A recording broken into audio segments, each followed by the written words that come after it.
గుంటలో. ఈరోజు ఒకవేళ ఎవరు ఏం మేలు చేస్తారా అని ఎదురు చూస్తున్నావేమో, నమ్ము దేవుణ్ణి. నిన్నే దేవుడు ఇంకొకరికి పెట్టేలా దేవుడు చేయబోతున్నాడు. నమ్మిన వాళ్ళు హల్లెలూయా చెప్పండి. ఎవరితోనూ బూతులు తిట్టించుకొని అవమానాలు పొందుతున్నావేమో, అలాంటి నోర్లు దేవుడు మూసి నీ దగ్గరకు వచ్చి క్షమాపణ చెప్పే రోజు దేవుడు ఇవ్వబోతున్నాడు. ఆమేన్, హల్లెలూయా. నేనేంటి, నా బ్రతుకేంటి, నా జీవితం ఏంటి అని కృంగిపోతున్నావా? దేవునికి అసాధ్యమైంది ఏదీ లేదు. మా నాన్నగారు 2003లో చావు బ్రతుకులకు వెళ్ళిపోతే ఆ డాక్టర్ గారు మా నాన్నగారి మీద రకరకాల ఎక్స్పెరిమెంట్స్ చేశాడు. ఆయనకు వ్యాధి ఏంటో అర్థం కాలే. మా డాడీకి వచ్చిన సమస్య ఏంటంటే ఎలక్ట్రోలైట్స్ ఇంబ్యాలెన్స్ అయిపోయింది. మన శరీరంలో సోడియం, పొటాషియం, మెగ్నీషియం అన్నీ ఉంటాయి. మా డాడీకి హార్ట్ ప్రాబ్లం ఉందని హార్ట్కి సంబంధించిన మెడికేషన్ అంతా ఇచ్చేసి మా డాడీని ఇంకా అతలాకుతలం చేశాడు. ఆయన పెద్ద డాక్టర్ గారు రాజమండ్రిలో. ఆయన ఇంచుమించు 20 రోజులు బొల్లినేని హాస్పిటల్లో మా నాన్నగారు చావు బ్రతుకులకు వెళ్ళిపోయారు. అందరు అన్నారు 2001లో బతికి బయటపడ్డాడు, కానీ ఈసారి ఇంక అయిపోయినట్టే, ఈ విజయ్ కుమార్ గారు అయిపోయినట్టే.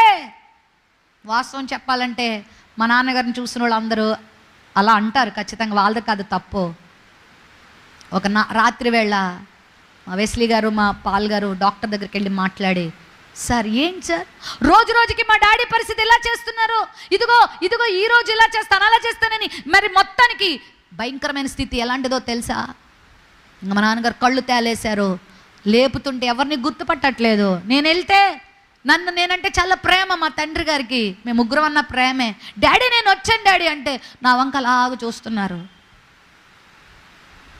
నా తండ్రి పరిస్థితి అలా అయినప్పుడు చాలా బాధ అనిపించింది. ఏంటి డాడీ, ఏంటి ప్రభా, ఇంత గొప్ప దైవజనుడు, ఏంటి పరిస్థితి?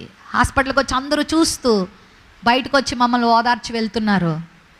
ఏమీ ఎవరు మాట్లాడలేకపోతున్నారు. ఐసీయూలో పడేశారు పక్కన. డాక్టర్ గారండి ఏంటండి అంటే, నేనేం చేయలేను, ఒకవేళ మీరు పర్మిషన్ ఇవ్వండి, మరి మేము హైదరాబాద్కో ఎక్కడికో తీసుకెళ్తామంటే, మీరు గనక ఇక్కడి నుంచి కదిపితే మరుక్షణం చనిపోవడం తప్ప ఇంకోటి లేదు, ఇక్కడ ఉంటే కనీసం ఊపిరన్నా ఉందన్నాడు. ప్రాణాంతకమైన గుంట, భయంకరమైన అనారోగ్యమైన గుంట. ఆ రాత్రి నేను ఇంకోటి చేస్తున్నా, ఆయనకి ఆహారం వెళ్ళట్లేదు, ఆహారం లేదు కాబట్టి మరి కడుపులో మేము ఒక ముక్కులో నుంచి ఒక ట్యూబ్ వేస్తామని చెప్పేసి ముక్కులోంచి ఒక ట్యూబ్ వేశాడు. ఇవన్నీ ఆయనకు అన్నీ ఎక్కడికక్కడ శరీరం అంతా పొడిచి పడేశారు. ఆ డాడీని శరీరం అంతా కాళ్ళకి చేతులకి అన్నీ పొడిచి పొడిచున్నాయి. నోట్లోకి ఆ ముక్కులో నుంచి ట్యూబ్ లోపలికి వేసేసరికి ఒక్కసారి పెళ్ళుబుకుని వచ్చిందండి. నోట్లో నుంచి, చెవుల్లో నుంచి, ముక్కుల్లో నుంచి రక్తము మొత్తం అంతా కొట్టింది. ఆ గోడలంతా కొట్టి పడేసింది, కడుపులో ఉన్నదంతా. డాక్టర్ గారు ఏమన్నాడు తెలుసా? ఇది ఇంటర్నల్ బ్లీడింగ్ అయిపోతుంది, లోపల నా అవయవాలన్నీ పాడైపోయాయి, ప్రేవులు లోపల నా కాలేయం అన్నీ పాడైపోయినాయి, ఇంకా ఈ ఛాన్స్ కూడా లేదన్నాడు. ఇవన్నీ ఎందుకు చెప్తున్నానో తెలుసా? ఎంత పీక్ స్థాయికి మేము వచ్చామో. అలాంటి సమయంలో మా వెస్లీ గారు, పాల్ గారు అదే హాస్పిటల్లో మోకాళ్ళేసి ప్రార్థన చేశారు, ఏడ్చారు. ఇంటికి వచ్చి విషయం చెప్పి మాకు చెప్పి ప్రార్థన చేసినప్పుడు ధైర్యం చేసి, ఏదైతే అవుతుంది ధైర్యం చేసి, ఆ రోజు చర్చ్లో కొంతమంది డాక్టర్స్ ఉన్నారు, చర్చ్ మెంబర్స్ డాక్టర్స్ ఉన్నారు. పాస్టమ్మ గారు, జాన్ వెస్లీ గారు మీరేం భయపడకండి, మనం ధైర్యం చేసి తీసుకెళ్ళిపోదాం, మేముంటాం దగ్గర అని చెప్పి అంబులెన్స్ మాట్లాడి ఆక్సిజన్ అన్ని మరి పెట్టి అంత మానిటరింగ్ చేసుకుంటూ డాక్టర్తో బలవంతంగా పోరాడి, డాక్టర్ పంపించట్లే, బలవంతంగా పోరాడి midnight 12 o'clockకి బలవంతంగా మా డాడీని ఆ హాస్పిటల్ నుంచి బయటికి తీసుకొచ్చారు.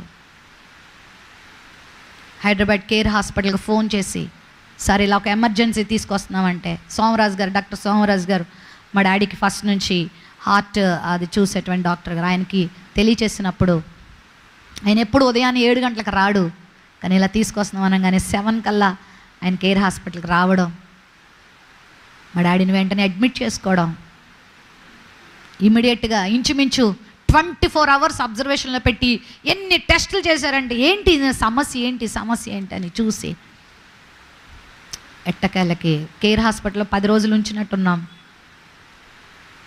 ఆ 10 రోజుల్లో దేవుడు నా తండ్రిని బ్రతికించాడు. హల్లెలూయా. గట్టిగా చప్పట్లు కొట్టి ప్రభు నామమున మహిమపరచు. అప్పట్లో నేను కొన్ని వీడియోలు మా డాడీ తీసుకున్నాను ఫోన్లో, ఫోటోలు చూస్తే భయం వేస్తూ ఉంటుంది. మా డాడీ కాదు ఆయన, అంత భయంకరమైన స్థితిలో ఒక రాత్రి వేళ మా నాన్నగారికి మెలకు వచ్చిన తర్వాత చెయ్యి పట్టుకో, నా చెయ్యి పట్టుకో అని పాట పాడుకుంటున్నారట. ఆ టైంలో ప్రభువారు మా నాన్నగారి దగ్గరికి వచ్చి భుజం మీద చెయ్యి వేసి, జోసెఫ్, మా డాడీ పేరు జోసెఫ్ విజయ్ కుమార్, జోసెఫ్ నేను నిన్ను మరలా వాడుకుంటాను, నిన్ను లేవనెత్తబోతున్నానని వాగ్దానం చేశాడు. హల్లెలూయా. అంతే, ఆ రోజు మొదలుకొని ఈ రోజు వరకు దేవుడు తన కృపలో నా తండ్రిని నడిపించుకుంటున్నాడు. ఆమెన్. హల్లెలూయా. మేమన్నా ఖాళీగా ఉంటున్నాం కానీ మా నాన్నగారు ఒక్కరోజు కూడా ఖాళీగా ఉండట్లే. మీరు కావాలంటే యూట్యూబ్లో చూస్తూ ఉండండి. ఈరోజు అక్కడ, రేపు అక్కడ, రేపు ఇక్కడ, రేపు ఇక్కడ. లేపలేదా దేవుడు గుంటలో నుండి? ఎంత పతాక స్థాయికి నీ స్థితి వచ్చినా నీ దేవుడు నిన్ను లేపుతాడు. ఆమెన్. హల్లెలూయా. ఆనాడు డాక్టర్ గారు, అది చెప్పడానికి ఇదంతా చెప్పాను. ఆ డాక్టర్ గారు ఏమన్నాడు తెలుసా? ఆ తోటి డాక్టర్స్, ఆ బోలినేని హాస్పిటల్లో మన చర్చికి వచ్చే కొంతమంది డాక్టర్స్ స్టాఫ్ ఉంటే వాళ్ళతో అన్నారట, ఇంక ఈ పాస్టర్ గారు బతకడం కష్టమయ్యా, ఈ పాస్టర్ గారు మరలా రాజమండ్రిలో తిరగడం కష్టం, అసంభవం అన్నాడంట. ఆ తర్వాత మా నాన్నగారు బ్రతికి క్రైస్ట్ వర్షిప్ సెంటర్ని నిర్మించిన తర్వాత మా డాడీ 2003లో ఈ సర్వైవ్ అయ్యాకనే రాజమండ్రిలో 10,000 మంది పెట్టే మందిరాన్ని కట్టిన తర్వాత ఆ మందిరాన్ని ఓపెనింగ్కి వెళ్ళి ఆయన పిలుచుకొచ్చాం. మా నాన్నగారిని చూసి ఆయన కింద నుండి పైకి చూశాడు. విజయ్ కుమార్ గారేనా ఈయన? ఎస్, ఆయనే ఈయన. స్థితిగతులు మార్చే దేవుడు మనకున్నాడు. నువ్వేం కృంగిపోకు.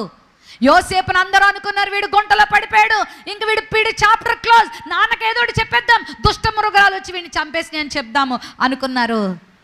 వెళ్ళి అదే చెప్పారు వాళ్ళ నాన్నకి. నాన్న ఏడ్చాడు. కానీ దేవుడు ఆయన లేపడం, ఆ తర్వాత ఇష్మాయిల్కి అమ్మించడం, ఆ తర్వాత పొతీఫర్ ఇంటిలో చేర్చడం, ఆ తర్వాత చెరసాలకు పంపించడం, ఆ తర్వాత మలుపులు తిప్పి తిప్పి ఎక్కడ కూర్చోబెట్టాడు చెప్పండి? సింహాసనం మీద కూర్చోబెట్టిన దేవుడు. హల్లెలూయా.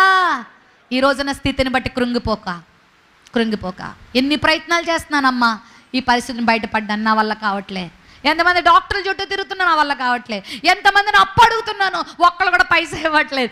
ఎంతమందిని సలహా అడుగుతున్నాను, ఎవరు నాకేం చేయట్లేదు అంటున్నావా? Look an to God. దేవుని వైపు చూడు. ఆయనకి అన్యాయం చేసే దేవుడు కాదు. ఏ నోరు నిన్ను అవమానపరిచింది ఆ నోరే నిన్ను బట్టి దేవుని స్తుతించేలా దేవుడు చేస్తాడు. హల్లెలూయా. ఇంకొక గుంట చూపిస్తాను చూడండి, అది చూపించి నేను ముగిస్తాను.